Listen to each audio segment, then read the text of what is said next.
Andrew Lee, thank you so much for being on the Elite Asian Talk. Hey, thank you for having me on your show. How you doing, man?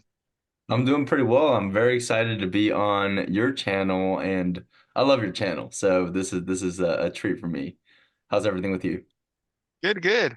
Yeah, your channel is awesome. It was great talking with you and getting to know you, pretty recently here. But why don't you share with us, yeah, a little bit about your career in insurance agency, insurance business, and a little bit about yourself.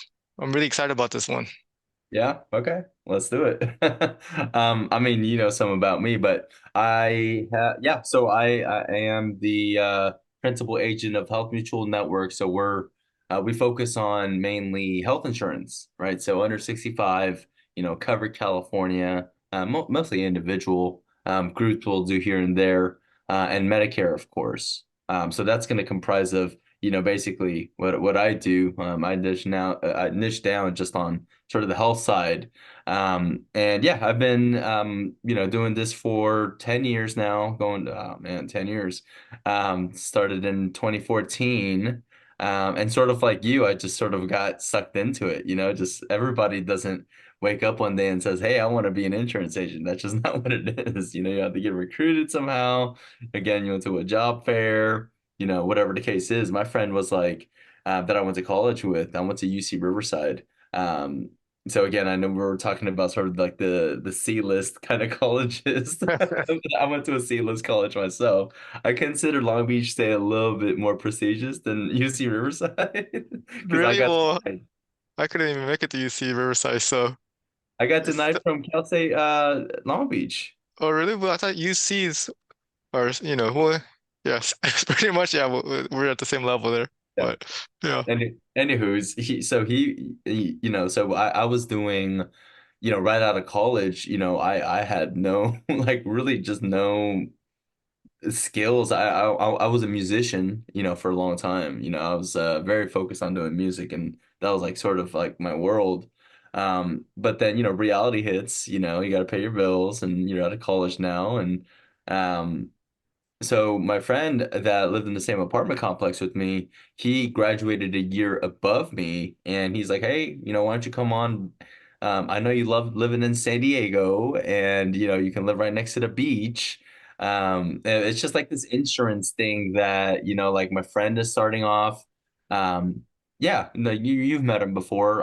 Like I know you've done sales. Like, did you want to go ahead and just do this?" And I said, yeah, I have nothing to do because before that I was I was selling Dish Network right out of college, door to door, and it was just it's a wily faction of just like get like my training was this. My friend was like my old roommate at the time, another roommate that got me into doing door to door sales. He literally threw me into some like complex in or not complex like a semi-gated community in San Bernardino in like the middle of nowhere in the Mojave. So I knock on the door. I have no idea what I'm doing, but I just know that it's cable and you want cable. And then so I did whatever I had to do without a script and I closed my first door. With that kind of confidence, really boosted the fact that I can do this. I'm actually a salesperson. I didn't know that. So that was sort of like when my eyes opened to to sales. Because before that, I really thought that I had no other talents on how to make money. I just didn't know it at the time. And so I became a manager. I was sort of like a sales mercenary, I would call it. I was going around to other states, knocking on trailer parks in the snow, guns pulled wow. on me, everything like just everything you think it is. Like I'm in the middle of Indiana and like not even like Terre Haute or anything, like just in the middle of Indiana, 600-person town, and I'm in there, the only Asian guy, the only it's just not, a high income. These are generally mobile estates, we call them. Mobile estates. And so we're at trailer parks, so we're knocking on their doors and selling them Dish Network. So that's how I got immersed into sales. And then right when I became manager eventually. So I had my own team. So that was like my first taste of leadership. in a sales environment. And then yeah, my friend from college was like, "Hey, I sort of wanted to, I was homesick, wanted to come back to LA." And my friend was like, "Hey, you want to get into insurance? It's just, you'll make 100,000 your first year." I was like, "BS." I'm like, 100,000 my first year. Ended up doing about 100,000 my first year, like 103 my first year. Just selling ancillary products and ACA policies. So Wow. under 65 products in general. So that's sort of how I got started. And now we are a full service agency. I mean, now we have about 25 or six from the last sort of audit that I saw, and how many agents we have here. And then, of course, we work with other agency partners in terms of like other PNC agencies and things like that, that also do Medicare. And yeah, that's pretty much where we're at now. We have about 5,400 clients to date, or enrollments to date. Of course, that I have to go in and audit that too and see where people fell off. So yeah, it's been a wild ride. It's been fun, and it's really become my passion. I mean, this is everything I've dreamed of, even though I've never really thought that I'd be dreaming of this, but this is my dream job. That's awesome, man. Yeah, that's pretty funny how in you just were good at sales like without any training. Like, do you see that with other agents too? Like sometimes some people just they're just it's like in their DNA or something like that. Or do you think a lot of people get better, or do you think it's a lot of it is just like how you come? I think so. I've had sort of different opinions on this over the years. I thought that sales is definitely teachable. Like just, like being a great salesperson is teachable. Um, and you can just I don't know if you disagree with me or not, but I think it's innate.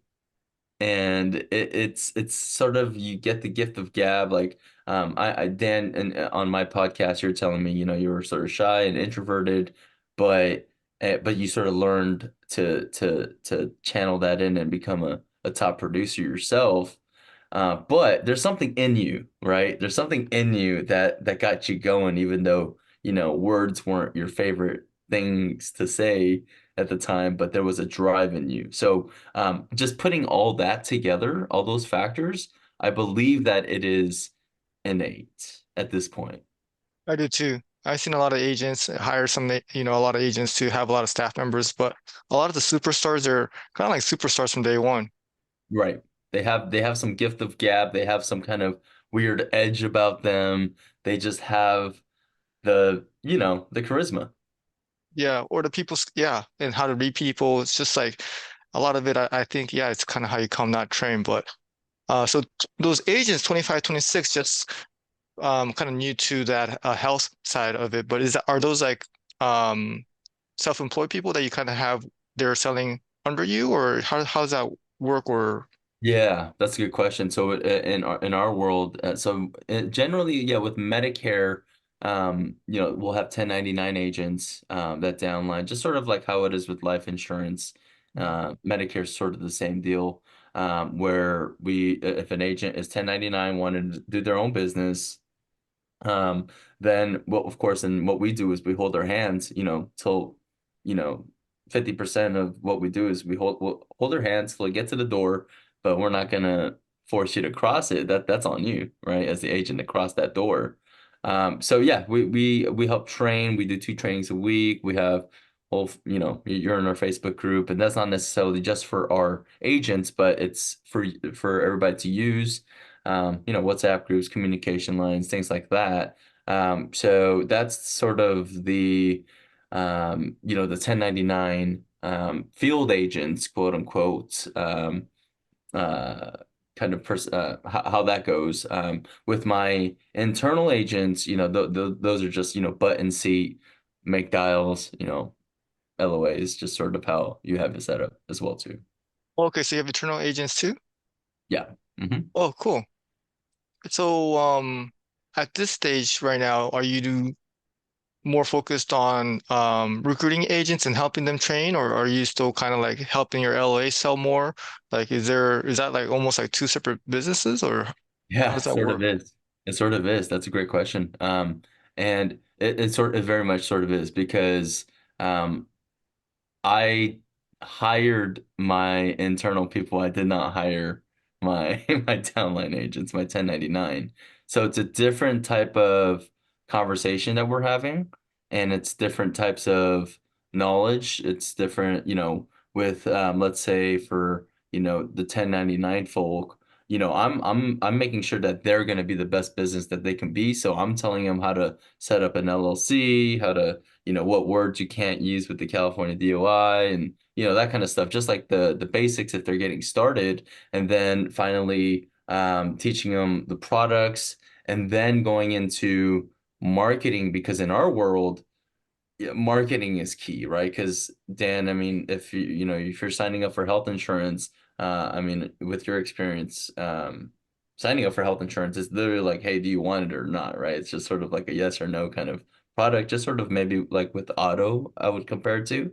It's like you need to have it. California is making you have it. The government's making you have it. Then so do you want it or not? We're order takers, glorified order takers. Mm. Our marketing has to be on point, and our marketing has to work in order for them to say yes to us. So then that's what we focus on marketing, and then after that, if you're good at marketing, you're not that good at sales, you'll still do pretty decent in our line, but if you are lacking in the sales aspect of it, then of course we're going into workshop mode and we're going straight into, all the facets of, sales. That's interesting how you said that. I agree with that. In this business too, even if you're not great at sales, if you're good at marketing, you're going to be all right. You can be So those great. 1099 guys, they kind of have to market themselves, right? Absolutely. They got to do everything themselves. Sometimes it doesn't seem like it because I do like to hold their hand throughout the conversation, throughout what it is. But yeah, they have to do everything themselves, but what we do is we give out co-op money. So we help pay for whatever marketing they need. If it's telephone leads, if it's a new booth at a farmer's market that they're at every Sunday generating leads, or if they needed XYZ lead for whatever the case is, mailers, whatever the case is, or seminar, mail drops, we help out with that as well too. Nice. And are those um agents, are they mostly like full time, like that's their job, or are they kind of like, how life agents kind of have like, that's they, you know, or they have another full-time job? What's their makeup usually?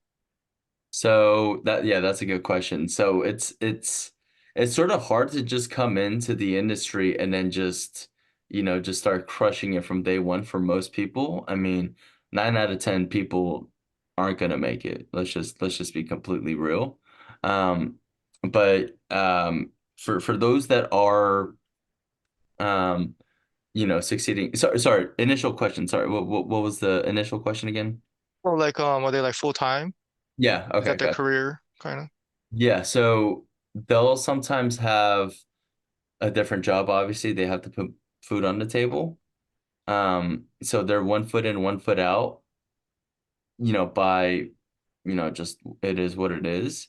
Um, of course, the agents that do well with me are the people who burn all ships, right? Who have this is all I got. There's a gun to my head saying that if I don't do well in this, then I go back to my crappy a job that I hated, that the whole reason as to why I'm doing this and why I got licensed. So the people that have the burn all ships mentality and just take mentorship are the ones that are actually writing policies. The ones that are dabbling with this, dabbling with that, and not mastering a niche, those are the people that are going to have a little bit of tougher time navigating our line. Gotcha.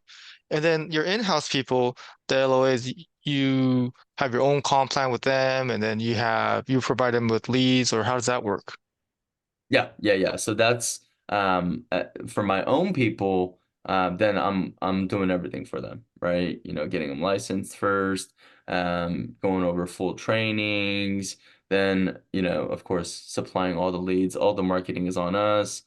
Yeah, just everything is, paid for by us. Of course, I'm pretty transparent with them. It's like, hey, this is how much money I make off of doing this. But of course, I am a business. So this is just sort of what your commission is. And are you okay with that? If we are, great. Let's get to work. And they got a base pay Yeah. and Base things. Yeah, pay. Yep. They get a base pay hourly and then commission on top of that. Exactly. nice. Okay, cool. Yeah, yeah. Two separate models. Really? Really? Yeah. Yeah. Oh, Which you're one? saying, okay, there you go. I think you're Yeah, talking about, yeah. You're like running two separate models there. yeah. Which one is would you say is your focus now, and how did that evolve? Because I mean, in the beginning you were just selling yourself, right? Yeah. Yeah. Solopreneur. Yeah, exactly. So, you know what? To be honest, I want to take a step back on the recruiting game. I just that's just not my style in terms of like all my agents that have reached out, they reached out organically to me, just off of like content that I drop or just by way of connections, and they've sort of had their eye on me for a while. Oh yeah, and you gotta add you own you're an admin of the Facebook group, California Insurance Agents. So definitely everybody check that out. A lot of good Yeah. content there. Appreciate that. Appreciate the plug. Yeah. So yeah, people will hit me up there because I'll throw up some content there that would help agents. I mean, I make videos, just to make help agents. I mean, sometimes I'll have like, hey, this is what's happening with us, and semi like a recruiting post. But just to answer your question, Dan, I I actually like the LOA model more. Just because not that I'm a control freak, but I'm a quality control guy. I don't like to control my, I don't like to tell people what to do because I'm the same way. And I don't want to come off like that. But I like to control, how many dials, I like to encourage, I see what's happening in real time. Leads aren't getting wasted, organization is happening, so that's the kind of stuff that I like, just so I can make sure that people are getting paid. Because if you don't have a person to talk to about a bad call, if you don't have nose to trade, if you don't have somebody that's already done this, and if you don't have all that, then it's sort of hard to do this job.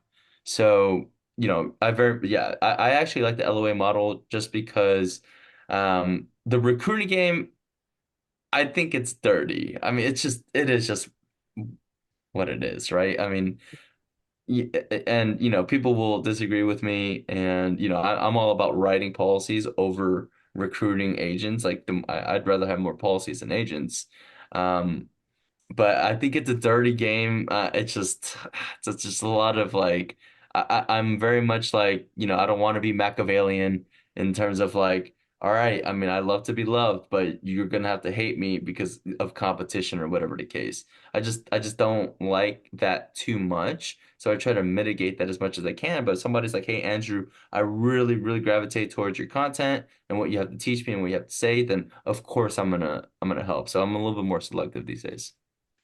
Right, you're looking for the right fit and people you want to work with, not just trying to hire anybody that has a pulse or work under you, or Right, uh, exactly. yeah, Yeah. and sometimes make fake promises and yeah, Right. And that's my biggest fear is that I don't come through for somebody when I promised that I did. That's like one of my biggest fears. Hence why, again, the LOA model is going to be, generally, a better fit for me just because of that situation. But yeah, again, if you're gonna entrust me with, making, income for your family, then I have to control that scenario. That makes yeah. sense. So you're like allowed to say what you have to say. You're Yeah, allowed to control them in a way. exactly. So yeah, when it comes to your sales or your income or your revenue or activity level, is it more off the over 65, the Medicare, or is it more through ACA, would you say? My book of business. Hmm. So I started off doing ACA 10 years ago and doing a lot of ancillary policy. So we focus on we try, to become a Cadillac agency, right? Like just we want to offer as many products for people under 65. So that's sort of our specialty is yeah, cover California under 65, and then ancillary products along with that.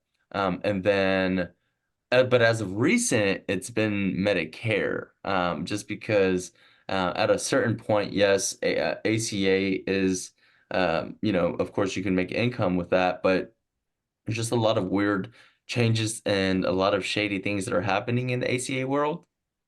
So, trying to focus more on the Medicare side now, and then of course getting my agents trained to do Medicare as well too. So yeah, because of that, the culmination of me selling and then having my agents sell, just putting more focus on that right now.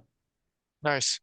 Yeah, so you're trying to build a big agency, or you are, Just really. trying to be like you, big dog. No, man. No, yeah, I think if I were in your situation, I would feel the same way. I mean, PNC agents, we don't really have that, like, hire 1099 and make them a business. Or just, yeah, there's different positions like that.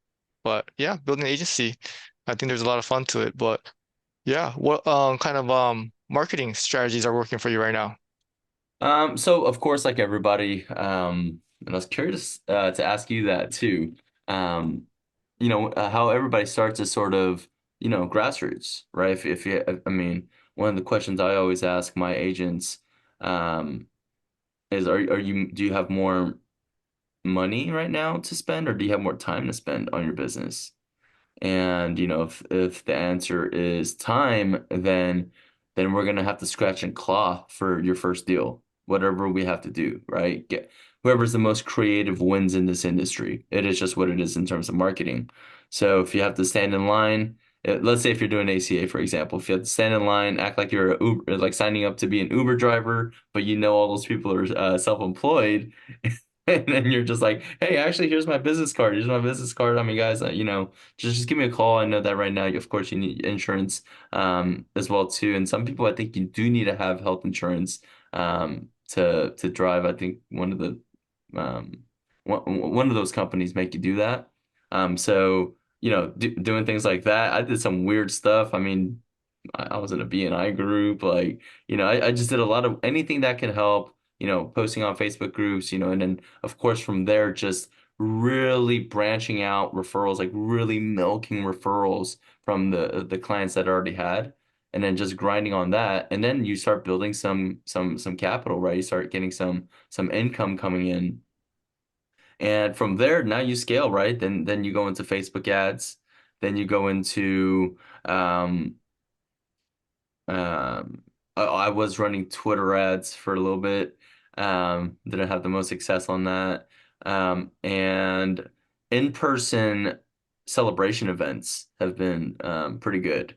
Where, you can sort of just say, hey, yeah, come on by, grab, with in the ACA world, we can do it at a brewery. You can get them some beer and just Sure. start talking about whatever the heck you want to talk about. And I don't make it about insurance at all, but I'm like, hey, if you just need help, I mean, you already know what I do, but let's just shoot the crap and be friends and just put the name to the face, and then give me a call later if you need, and then send it to your family members as well too. So that kind of stuff works too, especially if it's a niche kind of thing where if you're part of like a hoop league, if you're part of like a biking, I don't know what to call it. You guys all bike together on the weekends or whatever the case is, that kind of stuff works as well too. Um, but yeah, that's generally it's, the Facebook is where we're getting leads from. Nice. Good stuff. I think it was great how you broke it down, how you have to start. Like usually you can't start doing that, depending on, like the capital, but the situation you're usually in. When you're new, you have to kind of just grind and talk to who you know and find different ways, be creative and be resourceful and get leads however you can. And then just have to budget, your personal spending and have some capital. Then you could start scaling things by doing things like Facebook marketing. So I think that was good advice or a good great breakdown of like how you look at marketing. Yeah, I mean that's pretty much. How did you start marketing? I know you're huge on social media, but what was like your first marketing venture? Like, were you like sitting at some dealership and like, hey, do you guys want some? Like, how did you start? Yeah, Man, yeah, some embarrassing stuff. Well, I Yeah. was at AAA and then I left AAA, right? But I had friends there. So anything that didn't qualify for AAA, I'll try to like, take them to lunch and just keep in touch with them. So anything that didn't qualify, they will send to me. But I won't say any names because I don't want them to get in trouble. But that's 20 years ago, so I think we're good. Right. And just also like leaving flyer, like this apartment complex in Costa Mesa, I knew had like 300 units. And one day, one person called me and said, they're making me get renter's insurance. I was like, oh, really? Like all at once. Like, so all 300 units, like I left a flyer and that worked out well. So all kinds of random stuff like that. I know what you mean. But yeah, nowadays, Facebook is definitely working. And yeah, it's just great because everybody's online and everybody's on their phones all the time. So I think it's important to be where the attention is, and the targeting is great too. You kind of know, and insurance you could go pretty broad too. But you can niche down to age, or you could go niche down to location. You can niche to language. So many different ways to target who your audience is and make content that's contextual to them. Yeah. Yeah, I mean you're killing it. So I mean I'm taking notes from you on that aspect.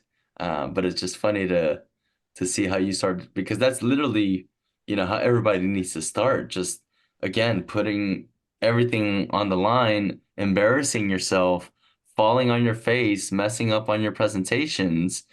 And, the people who are the most resilient are the ones that I have the most respect for because some people they do that and they're like, oh, that's not for me. They're out.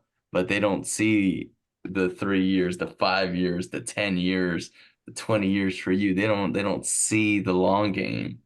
So I feel bad for the people who just tried it once and said it wasn't for them. Yeah. Yeah, it kind of had to be crazy, but yeah, t tell me about your journey. Like, you had some dark years, or was it pretty like every year you kept on getting better, or by what year did the things switch, or any aha moments throughout your career, or anything you want to share? Sure. Yeah. So, yeah, I was working actually captive when I initially started. So 10 years with captivity, by the way. Oh, really? So, Okay. yeah, independent agent for 5 years now, and then the 4 years, and then I was in PNC for a year. Funny enough. Yeah, you're smart. You got out in the right time. So, so I I didn't know know that. it's a lot of people don't know that, but because I'm always touting myself as a health insurance guy. But I worked at Allstate for a year. So I did that.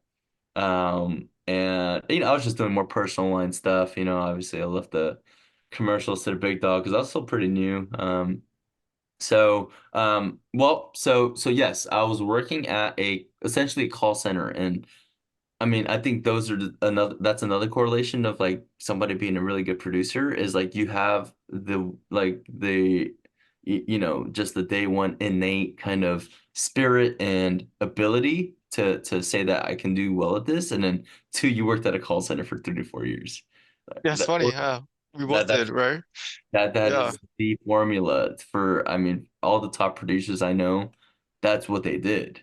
So you learn your chops, you put in your 10,000 hours. I wrote a crap load of policies, millions and millions of dollars worth of policies for somebody else. And then they laid us off. Oh, damn. They laid us off because they had their caught so their marketing was I'm not gonna say any names, but their marketing was just buying inbound leads from a lead vendor. So they weren't controlling their own marketing. Um, and the lead vendors would have a bidding system, right? So sometimes you'll pay $125 for a lead.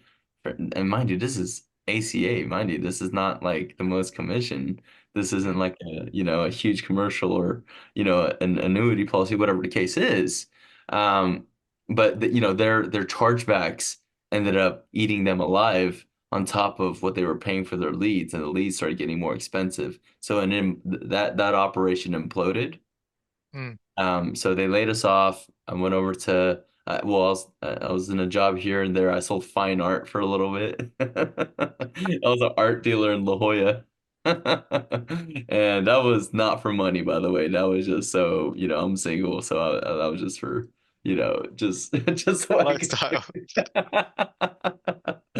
So I did that for a little bit and went into PNC. And then I did that for a year, got my PNC chops in, but I was like, man, it's not that I'm not hating on PNC, but one, I'm better at health insurance. I was crushing it at health insurance. I just was doing it for somebody else. So now I'm over here. My dark period was I was living in San Diego at the time. And all of that happened all at once, and also I was homesick because I mean San Diego's a beautiful place, but it's sort of like Hawaii. You can get island fever, and everybody's just sort of not, trying to be the best versions of themselves, and nobody had an entrepreneur kind of spirit. Like nobody was. I didn't have my circle around me. Let's just put it like that. Hmm. So I moved back home. And I was like, all right, I'm gonna start from ground zero here. I had $600 in my bank account. So I was like, what can I do with this? Right? I don't have any money to spend on leads, but I know how to sell. Thank goodness I know how to sell. So, I would scratch and claw for my first leads were, okay, cool. I can't believe this worked. Like, all right, so on to the next. And then you start building a referral pool. Now, started doing that and then linked up with the right people, got some good mentors. And then, they've definitely help propel me to, you just need that kind of confirmation from, people like you, people who are, mentors or an authoritative voice in what they do. That goes a long way for new agents. That goes for a long way for new agency owners to get to the next level. So you couple that with just intense focus and just I need to sell whatever 100 policies a month, gun to head, or else whatever, the worst comes to worst will happen. That kind of mentality you 1000% need to have. And of course, we need to be focusing on income generating activities. We can't be on Facebook when you're first starting. We can't be, just, oh, like it's nice outside and I'm an insurance agent, so I'm going to work 4 hours today. It's sort of hard. It's people fall into that trap. Whereas, what you're supposed to be doing is once you call, you put notes, hang up, take notes, call again, rinse, repeat. There's really nothing sexy about success and grinding. You just have to do that. So that was my dark period, and then you start doing that, you start getting recognized by saying that you're a top producer, and you're like, oh crap, I was just doing my job. I was just trying to pay the bills, and Yeah. then it keeps happening. It keeps happening, and then now you get again more mentors, more positive feedback, more encouragement. You get a better circle of people around you that are doing the same things that you are, and all of a sudden your income starts going up while you're still doing the same thing while you're grinding. Of course, grinding is going to be categorized in multiple kind of facets, right? It could be you just putting your head down and writing policies. I know solopreneurs are millions of dollars that make like $2 million a year, right? I mean, there's solopreneurs. I mean, there's just the type of people that they are. Or, you can go in and just start from there. Okay, I have all this confidence. Now I can teach people, and get into that. So it was just a perfect storm of all of that. It's not over yet. There's still a lot of work to be done. Job's not finished, right? Like Kobe said, job's not finished. That's Um, right. so yeah, that's sort of that was sort of like my dark moment, but with hard work, I mean, you can really dig yourself out of dark moments. Yeah, that's awesome, man. A lot of respect for you. That's so when you had $600 and you went back home, you didn't think, okay, let me just get a job that has stability. Like that's when you decided to become a business owner? Yes. So, I mean, when I had $600 in my bank account, I was still applying for like little small jobs in here and there and like, but I was like, I have so much faith in myself. It's delusional, but it worked. I don't advise this for everybody. But I was extremely delusional, like just doing the numbers and how much money I can make with like a 6 month advance from the carriers. to get me going, that I could make, whatever, you know how it goes. Like the goal's like, oh, 2,000 a month, 3,000 a month. Okay, now when you get to 5,000, 10,000, whatever it is. But I was just, yeah, no, I was just that sure of myself that I was going to get this done, that, and again, not a lot of people think like this. Um, that I was so sure that I just did it like that. So yeah, no, I burned all ships. That was Yeah, no, yeah. but hey, the experience that you had in the call center, that high volume of sales, all those sales you've done, I think it's great. I could relate to that too because you've heard every objection, and you put all the hours in. So that experience is great. But yeah, it still takes a lot of guts and balls to just say, hey, I'm gonna, with no base salary, I'm just have to sell my way out of this. And yeah, you did it, man. Yeah, I mean, thank you for that. And what's really funny that a lot of agents should know is, you know that iceberg meme, the success iceberg, where it's like, okay, you see the iceberg success and then everything under the root. I mean, is again, it's a corny meme, and every sales office has one of those like in the bathroom or hallway or whatever. But I mean, it really is what that was. The reason why I was telling you like my whole story is because it started off, I was doing door-to-door sales. I was in the trenches. I was, selling policies to like in uncomfortable situations, like guns pulled on me at night. The whole Asian thing in the Midwest and the South at night. Which I'm from LA. You know what I'm saying? I can, what I'm saying, I could hold my own. Not to say that, but then again, I'm not in LA, and I just, I'm pretty aware of like, but with doing that, and with going to trailer parks, watching the worst of the worst, like rotting wood, pregnant girls smoking cigarettes, and just trying to just block that out and sell policies and things like that really put you through like that is like the ultimate, school of hard knocks, literally, right? And from there, then, I worked at the call center, and so all that culminated together. So, I mean, a lot of people think that it's just like, oh, he just like had the gift of gab and just started. It was like, no, it's like I've gone through so many sales situations, and sale, like, door to door, phone, in person, like, whatever it is. I've sort of done all of that, and that sort of added on to, who I am today. So it was a labor of love. It was not overnight. Yeah, man. Yeah, all those experiences all coming together. What do you think about focusing on one line? Do you ever think like, hey, maybe I should start selling like final expense with these people or like other life policies or like, because the reason we met is because I was looking into Medicare and then, I saw your YouTube interview and I was like, man, Medicare might be the way because PNC was so tough last year. Right. What do you think about, diversifying or just really focusing on one product and really going all in on that? Like, as insurance agents, we have sometimes so many options. It's like a gift and a curse. Yeah. No, definitely. So my stance on that is tripling down on a niche. One product at a time. I understand in certain like scenarios, like one of my top agents is a final expense agent, where, again, in the final expense world, it's more sales, right? So again, in final expense, if you can't sell a policy, you have a sales problem. You don't have a marketing problem, right? You just have a list of leads, and bam, bam, just make sure you talk about your GoFundMe's, and your all these other things that you have to do. Um, and doves, and your potent banners and all that stuff.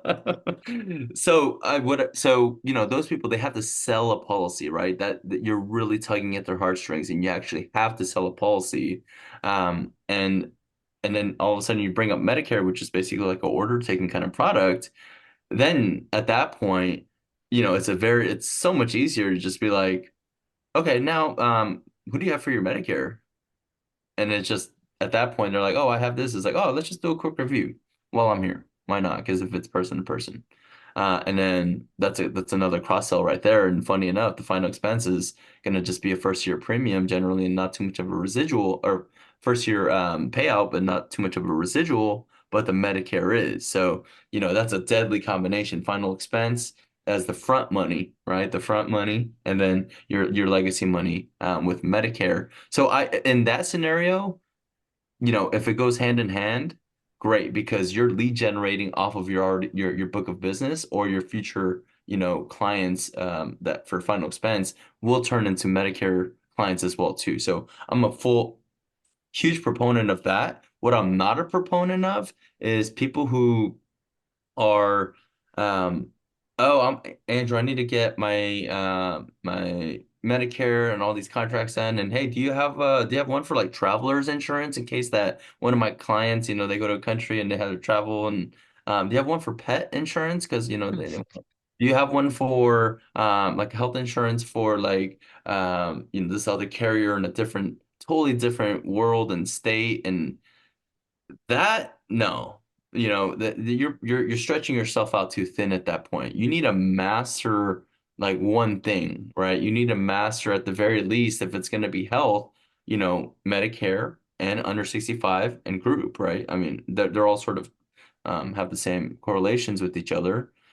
So you do have to master that. So I'm not a proponent of being stretched out too thin with too many things going on all at once. Like, I'd rather you to just focus on, mastering Medicare, mastering ACA, and then from there, think about moving on to something else. But by the time you master these said products, you probably won't want to go anywhere. Like, Dan, like you're still in the PNC world, right? Like you're not going anywhere because you found something that worked, and you're working it, you Right. know? By the time you master it, you want to like take it to another level because it's easier to take it to another level than start something all over again and get to where you were able to go with what you put so much time and effort in. Yeah, exactly. I mean, exactly. Like, a problem is, we're problem solvers, so we can solve a problem. But once you solve a problem, once you have a solution to a problem, there's a new problem that arises because you solved that problem. Right. Yeah, Yeah. and if the end destination is a certain level you want to get to, then it's just easier just to double down on that, than to start all over from another line. But yeah, yeah, that's good stuff. I agree with you. I wish I could like say like, hey, well, what about this? But you said it right, man. I think that's a great way of looking at it. If there was like a funnel or a situation where you start with one product and you have a system to cross another one, that totally makes sense, just like you said. Yeah. But if you Yeah. already have like a system, especially if you want to scale, it's going to be impossible to, find a product for every single person you run into and really become an order taker. And you're not having a certain marketing niche, and you just can't scale that way where you're just trying to write everything for everyone. And that's unfortunately, most agents in the insurance industry that are independent, just sort of just getting the $2,000 a month here, maybe 3,000 a month after, and then just sort of coasting. So, I mean, not to say that, everybody has a different story. You might be taking care of your parents that are ill. You might have some kind of maybe disability. You might have some, whatever the case is, totally understandable. But, if you're really trying to do this correctly, I mean, you've got to have a long-term vision, and you have to have something scalable and worth scaling. And then you have to be, again, an authority on what you do, and Dan has that, obviously. I like to consider myself having that as well too. And the people that are killing it all pretty much have the same traits in common. Yeah, that's true. The more I do these interviews, it's like, yeah, I see the pattern all the time. But yeah, what's your long-term vision, Andrew? I mean, one thing you have a huge advantage of is that you're how old are you right now? I am 33. Dang, yeah, that's awesome, man. With this much experience under your belt, what Well, what type of you started, what is it, 20, so 20. You started earlier than me, technically, in terms of age. no, probably around the same age because I'm 43 right now and I'm 20 years in. So I think we both started right out of college, and I think we both took longer than 4 years to graduate college. Yeah, we're super seniors. I was like doing the math. The math is mathing, and we both graduated in 5 years. I love that. I love that for us because C students hire A students. That's D right. students hire A students, all right? And knowing your background, I'm not sure, but with mine, like we probably had a lot of friends that went to great schools. Yeah. I was, we called it UC rejects over there, it's just because like, I didn't even apply for them. I applied for Santa Barbara. That was my dream school. I wanted to be at Isla Vista. I wanted to, Right. party my freshman year. I wanted to get the whole experience of because I loved going to Santa Barbara and I wanted to be a gaucho. Like I just really wanted to be part of that whole situation and then Santa Cruz just for the vibes or whatever, and then Berkeley. I mean, God, like hopefully I get in and UCLA, of course. They all declined. They all declined. But what's funny is like if you apply for those schools, it sort of drips into okay, well here are your options, but UC Riverside and Merced um accepted you. Would you want to choose one of them? And I'm like, well, stay close to home, I guess. But that so yeah, that was not they weren't even I didn't even apply for them. Yeah, me too. Did I give you a little chip on your shoulder as far as like, hey, some of my friends are going to these fancy schools, you know? No, no, No. no. I mean, I don't know if I mean we can get into this. I didn't really hang out with too many Asian people, if that's what you're Oh, implying. okay, I see. So, I've never really had that kind of pressure. I mean, my dream school Right. was at Santa Barbara and San Francisco State actually, because a bunch of my friends went there. Um, but I never had like college jealousy, you know. Okay. What part of LA did you grow up in? I grew up in Koreatown. Oh, really? Oh, but you didn't. Wow. Yeah, Yeah, yeah, right in the middle there. Koreatown. Yeah, when I was a Mhm. kid, and then moved out to the Valley, San Fernando Valley. Um, when I was in high school. So it was totally a change of, so my first 13 years, I was in K-Town and I was just a K-Town kid, Korean kid, living that LA 90s, seen it all, post LA riots, all that good stuff. And then I moved over to Northridge, Porter Ranch, and it's just gated communities and you know, so I had like two different lives essentially when I was a kid. So yeah, that's what I meant by yeah, there wasn't too many. I ended up going to private school, funny enough, for high school, and then so I didn't really have that kind of school envy. Nice. Oh, did you get any of your entrepreneurial spirit from your parents or no? No, this was no, my parents are or like they follow the rules. They are very much like a Taoist kind of like ancient Korean set in their ways, like follow they were not, they've had like businesses, like they opened up restaurants, and that's just not because they're entrepreneurs. It's just, like that's like the only opportunity, like, Mm. you sort of have. Um, so I wouldn't really call that, I mean, too much entrepreneurship because you just bought somebody else's restaurant that was already up and running. And so, um, but I mean, I guess you can consider that entrepreneurship. I Yeah. think entrepreneurship is just like what I think is like coming up with your own systems and like just reinventing the wheel and that kind of stuff. And I don't think that I'm doing that all that, but um, my well, my dad was an opera singer, so I mean, that's not really that's not really entrepreneurship. I think where I got it from was I'm a gamer. I'm just straight up a competitor, right? I hate people beating me. For lack of better, expansion on that. I just I need to win. I need to win. And if I don't win, I just I'm not gonna feel comfortable with myself. It's a what's really funny, there was a study that's done and I think one of the there's three common traits of successful people and like let's say for example, one person like let's say a Donald Trump, right? He eats McDonald's every day, but he still like is was the president of the United States, right? And then you can have somebody like a David Goggins that's just like no, no, no, and then like still be successful in his own right. But what I've learned is one of the traits is um, insecurity. Everybody that's successful is insecure, right? And not to say that like we're like going like down on ourselves. It's we're so insecure of the maybe the person next to us that's doing better. We're so insecure that if we don't have enough income coming in or if we don't have enough um results, whatever the case is, then we are bothered, right? Mm, And we're going to want to do everything. And that drives us, that insecurity, even though it's in the form of unhealthy anxiety sometimes, or alopecia. Some people lose their hair, some people drink, whatever it is.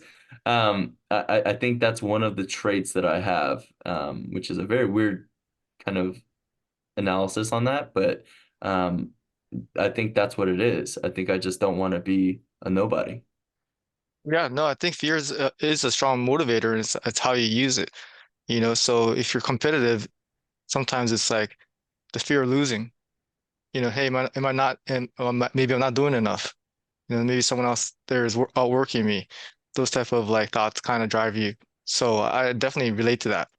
Um, Makes no sense. When you say gamer, is that in the form of like games or any just in form as far as competitiveness? Yeah, I mean, before when I was a kid, video games and whatnot, like I was mentioning, it would be like, StarCraft or whatever, something building something, right? Or like, NBA 2K, my player, let's make this into the best my player I can, and then, which is a total waste of time. Guys, if you're in the insurance industry, don't play that game. It's a waste of time, it's a waste of money because like, it's just that game has so many patches. Anyways, like don't video games are not conducive to don't do that. Even if you have time, don't play video games. We talked Um about it that when I was on it. Like you look at your business as a game, right? Yeah, now I look at business as a game. So don't let your video game be the game because yeah, your business has to be the game. So don't have your endorphins go towards you. Don't waste your endorphins yelling at a teenager online when you can just, when you can use your voice to sell a policy, So yeah, no, I'm a gamer in the sense of, we're balling, we're gaming. Like, we're competing. Let's get it. That That's kind of right. that kind of gaming, right? Like we're in this like here's my game plan, and come up with surprises, shock the world with what you got, use your talents, use your knowledge, know when to not do things, know when to go balls on the walls to something, have self-awareness, that kind of stuff. Everything that goes into, like an athlete's mentality, just being a gamer. Yep. What I really like about the insurance business is that your results, the numbers tell them. So that's great because some games, some businesses, it's kind of like, well, you can't really like there's when there's numbers back up your results. I think that's what makes it fun too because there's statistics and it's like okay, it's like kind of black and white. Like okay, well, you sold this much, you made this much. It's for competitive people like us. I think it's fun because it's based on numbers, not off like judgment or you know, something that's Wow. Yeah. subjective. Yeah, exactly. Or somebody just touting you or like, yeah, clout. These days, attention is currency. And a lot of people use more attention than actual hard work and numbers um, to prove that. So, yeah, no, totally agree. Yeah. So what's next for you? As far as well, it could be short-term vision or long-term vision. What are some things you're excited about, or anything you're working on, or what do you see yourself in your agency going? Yeah, no, definitely. Again, just trying to be like you, dog. So I'm trying to focus more on, I think I might slow down on the recruiting end. Like I mean I'm not a big recruiter in general. One of the rules in my group is no recruiting, just so that there's just good information just being passed around. But obviously, if I don't see anybody that's qualified to teach about Medicare and ACA or anything health insurance, then, again, like I said, in our interview last week, like if nobody's vetted, and I've vetted myself, like I'm just gonna just out and say that, like I mean, and I created the group, so I mean there's just, I'm putting in the work. Um, then, at that point, then, I'll take some new agents, and then, I'll of course I'm going to put out more content this year. That's one of my biggest goals, and then hiring more producers, and maybe a more diversified admin team as well too. And just sort of have me wean off of selling. There you go. Yeah, sounds like a good plan. Sounds like yeah, you know what the next plan is. You see your vision, but yeah, man, I'm just excited to keep in touch with you and see your progress, dude. You're just a rock star in the insurance business, and with the knowledge, it was a great opportunity to understand, like, how much depth there is to what you've done, and how much you just have a great understanding of, like, well, first of all, the sales things, even though you had it naturally, all this years experience and seeing so many things. It's just puts you at a higher level when it comes to the sales game. But now marketing and leading teams and hiring and uh, recruiting and having pushing different type of people too. A lot of these experiences that you're going through right now is really going to show in 10 years. And then beyond that, it's just got an exciting future in front of you, my friend. So yeah, I'm just going to be watching you rise and letting you know that if you need anything, just reach out to me, man. It's been a pleasure knowing you. And anything you want to share at the end, or where could people find you? And what's the group's name again? Yeah, no, I appreciate you having me on. I appreciate the words of encouragement because, again, I mean, it means a lot coming from you. Um, our group is California Insurance Agents Group, so just as long as you have a license in California, all lines are welcome. I think right now there's a lot of PNC agents in there. I think there's more PNC agents than health agents, which I did not see that happening when I We're just first looking for started. help. That's why we're looking for answers. That's what I'm saying. There's just a lot of it's just, everything is just like, hey, it's like his cock running this, or I probably shouldn't say any carriers or anything like that, but is Fair Plan gonna pay? I'm like, I don't know. You guys figure that out. But but so yeah, that kind of conversations happening in there. Of course, I'll throw on some trainings, of course our interviews, our YouTube channel is California Insurance Agents group, or no, sorry, California Insurance Agents, as the YouTube handle. And yeah, Dan's on there too. So we'll throw that in there as well too. So it's just a good mixture of, networking. Obviously, we do a lot of in-person, not a lot, but we at the very least try to do one a year. We just did one in your neck of the woods in Orange County in Huntington Beach.